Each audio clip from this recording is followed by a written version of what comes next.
चकला बना दिया है, प्रोस्टिट्यूट का एरिया बना दिया है। मतलब मेरा शौहर मरेगा और मैं मर जाऊंगी तो मैं उस 72 प्रोस्टिट्यूट की मैं सरदारनी हो जाऊंगी और मैं अपने शौहर को एक एक करके उसको बिस्तर गर्म करने का सामान दूंगी। एक फिल्म बन रही है हिंदुस्तान में और उसका नाम है 72 हूरें, यानी 72 हूरें।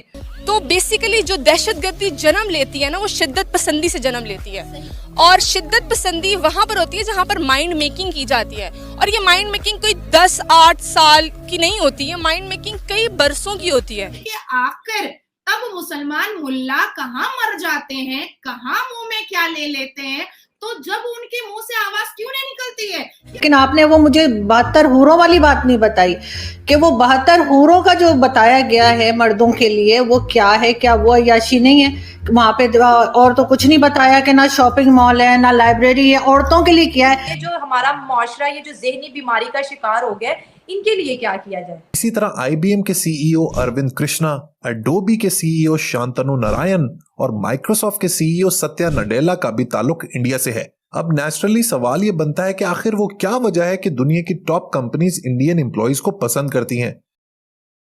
जी, ये पाकिस्तान की वीडियो है और इसमें जो एक लड़की दिखाई गई है आपको, उसको जी हूर के तौर पे दिखाया गया है और पीछे कुछ हूरों से रिलेटेड गाने चल रहे हैं। आपने अगर इंडियन मूवीज देखी हो तो इंडियन मूवीज में भी ज्यादातर अगर किसी मूवी के अंदर दहशतगर्दी का कोई एलिमेंट दिखाया जाता है तो उसमें यही दिखाया जाता है कि वो दहशतगर्द मुल्क जो है वो पाकिस्तान है। फारूक अब्दुल्ला का, महबूबा मुफ्ती का और आज़ाद कश्मीर में जितनी भी पॉलिटिकल क्लास है उसका रोजगार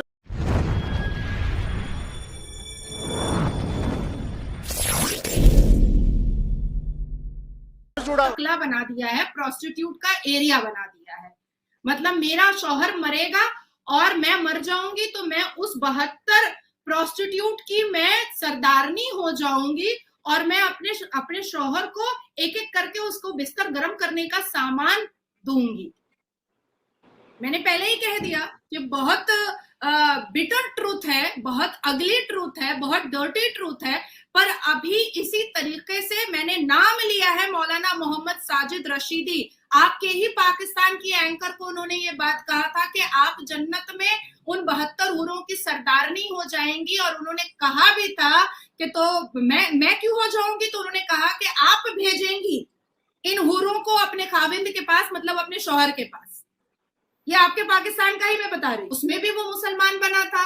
तो आप मुझे बताइए कि आखिर तब मुसलमान मुल्ला कहाँ मर जाते हैं, कहाँ मुंह में क्या ले लेते हैं, तो जब उनके मुंह से आवाज क्यों नहीं निकलती है कि बॉलीवुड मुसलमानों को क्यों बदनाम कर रहा है। बॉलीवुड में जितने भी टेररिज्म बेस्ड के जितने भी फिल्म आते हैं उसमें मुसलमान कैरेक्टर टेररिस्ट क्यों दिखाया जाता है, तब नहीं बोलते हैं। लेकिन जब ट्रुथ स्टोरी आती है तब उसको कह दिया जाता है कि भाई ये तो मुसलमान इस्लाम पे खतरा है, अरे जहन्नम है, अरे हिंदू काफिर है, अरे हिंदू मरेगा तो जहन्नम जाएगा, अरे हिंदुओं का कुछ ये नहीं है। आप क्यों हमारे दिमाग में ये चीजें डालते हैं? आप होते कौन है हम मेरे दिमाग में ये चीजें डालने वाले? आपको ये अथॉरिटी किसने दी है? इस हिंदुस्तान में हम हिंदुओं के साथ एक प्लेट पे खाते हैं, इस हिंदुस्तान में हिंदुओं के साथ हम बोलते हैं, बैठते हैं, हंसते हैं, रोते हैं, अपने दुख को अपनी खुशी को हम बांटते हैं। आपको ये अथॉरिटी किसी ने नहीं दिया है कि आप हमारे हिंदू भाइयों और बहनों को आप हमसे काफिर कहलवाइएगा। आज जिस हिंदू के प्लेट पर मैं बैठ करके खा रही हूँ वो मरेगा तो क्या मेरी जुबान से निकलेगा कि फिनारे जहन्नम? मैं नहीं बोलूंगी, मैं नहीं बोलूंगी। मेरे सनातनी भाइयों के लिए, मेरे हिंदू भाइयों के लिए, मेरे हिंदू दोस्तों के लिए मैं फिनारे जहन्नम नहीं बोलूंगी, चाहे कुछ हो जाए, मेरे लिए फतवा जारी हो, चाहे मुझे दोबारा कलमा पढ़ना पड़े, मैं हर वो चीज अग्री करके एक पैर पर लड़ने को तैयार हूं। लेकिन मैं इस षड्यंत्र को बंद करने के लिए मैंने ठान लिया। हमारा पंजाब क्यों परेशान है? आपके पाकिस्तान का बॉर्डर है और वहां से ड्रग्स आता रहता है, इसलिए हमारा पंजाब परेशान है। आपके पाकिस्तान में 4 शादियां धड़ल्ले से होती हैं, कोई ना करने वाला नहीं है, कोई रोकने वाला नहीं है। हमारे हिंदुस्तान में 4 शादी के लिए नाजिया इलाही खान ने बैन करने के लिए आवाज उठाया। हमारे हिंदुस्तान में जब तलाक ज्यादा सर पे चढ़ने लगा और मेरी उम्र हुई, मेरी मैच्योरिटी हुई, तो मैंने 2017 में सुप्रीम कोर्ट में जाकर चिल्लाया और सारे डिबेट्स पर बैठकर कहा कि मैं नहीं होने दूंगी तलाक। मुसलमान औरतों के आइडेंटिफिकेशन के साथ इतना गंदा खिलवाड़ में नहीं होने दूंगी। तो पाकिस्तान में ना अपोजिशन अच्छे है और ना ही सरकार अच्छी है। पाकिस्तान में अगर शाजिया मर्रे जैसी औरतें होंगी तो पाकिस्तान की महिलाएं खुद को कभी सेफ 40 दिन का चिल्ला करवा रहे हैं। इसमें आप लोगों मुसलमान बच्चों के दिमाग में ये ठूस रहे हैं कि हिंदू जो है काफिर है, हिंदू जो है वो दुश्मन है, ये मुसलमान लड़कियों से तो तुम शादी करोगे, मतलब एक काफिर को तुम मुसलमान बनाओगे। भाई साहब, आपका कुरान, आपके कुरान में सूर्य अल बकरा का वर्सेस 221 आपसे कहता है कि आप निकाह अपने हम कलमा लड़की से कीजिए और आप मदरसे। जी एक फिल्म बन रही है हिंदुस्तान में और उसका नाम है 72 हूरें यानी 72 हूरें और इसके जी जो प्रोड्यूसर हैं वो उनका नाम है जी अशोक पंडित। जी हाँ, ये अशोक पंडित साहब हैं और 2-3 दिन से मुझे नॉन स्टॉप इंडियन टीवी वाले मुझे कॉल कर रहे हैं कि जी हाँ 72 हूरों के ऊपर शो कर रहे हैं, आप ज्वाइन कर लीजिए। मैं यार मैंने क्या किया है, मैंने क्या करना है 72 हूरों का, तो और कोई पॉलिटिकल शो हो तो आ जाऊं। तो उन्होंने कहा नहीं जी वो जो आपने किया था ना, क्वेश्चन किया था मौलाना साहब से, तो इसलिए हम आपको बुला रहे हैं। तो हो सकता है अशोक पंडित जी ने उस मेरे जो शो था मौलाना साहब के साथ जिसमें 72 हूरों का पूछा था, शायद उससे आइडिया लिया हो। लेकिन अगर ऐसा आइडिया लिया है तो कम से कम सर को यानी कि ये पंडित जी को यानी कि ये अशोक पंडित जी को मेरा नाम तो फिल्म में दे ही देना चाहिए ना, आइडिया बाय अर्जू काजमी। लेकिन अगर ऐसा नहीं है तो कोई बात नहीं, हो सकता है ओरिजिनल आइडिया हो तो बनाइए फिल्म। और जी ये फिल्म रिलीज हो रही है 7 जुलाई को और देखते हैं क्या है इसके अंदर और किस तरह से इन हूरों का जिक्र कहाँ से है। तो सब लोग जो है यकीनन इंतजार कर रहे होंगे इस मूवी का, तो मैं भी देख लूंगी। उसे बहुत टाइम से मैंने कोई मूवी देखी नहीं है, पहले तो खैर बहुत देखते थे।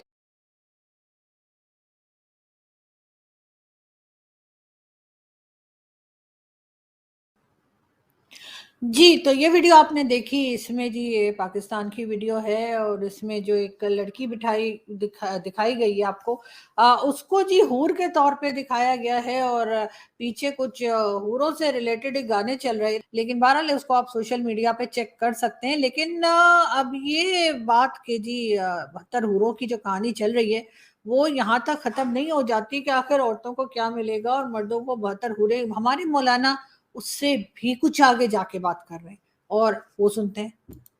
क्या जन्नत में औलाद भी होगी? जी हाँ, लेकिन कोई दर्द ज़ेह वगैरह जो तकलीफें होती है ना, और ऑपरेशन, ये कुछ इस तरह के मामला तो नहीं होंगे, सब मामला पुरसुकून होगा। जी, यहाँ तक अब बता रहे हैं कि जन्नत में हूरें होंगी, बल्कि जन्नत में बच्चे भी पैदा हो रहे हैं। मतलब हमारे लोगों को, मैं मुस्लिम्स की बात कर रही हूँ, हमारे जो लोग हैं उनको मतलब बच्चे पैदा करने का इतना शौक है कि वो जन्नत में जाके भी बच्चे ही पैदा करने उन्होंने।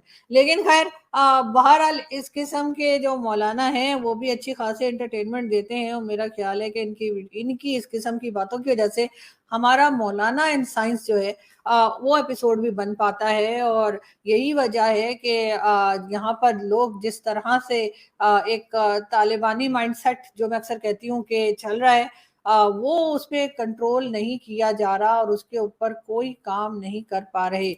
और जी ये है मौलाना तारिक जमील और बहुत से लोगों का कहना ये है कि शायद ये मौलाना साहब का कोई कीड़ा है जो निकाला जा रहा है, कि पता नहीं मारा जा रहा है या पता नहीं कोई और ट्रीटमेंट हो रहा है। हमारे लोग भी ना कुछ भी कहते हैं। आपको तो पता है जी, मुझे तो फजूल की बातें करने की आदत है नहीं, मैं तो जी बिल्कुल न्यूज के ऊपर रहती हूँ, कोई इधर उधर की आए बाई शायद तो मैं बिल्कुल भी नहीं करती, ठीक है ना।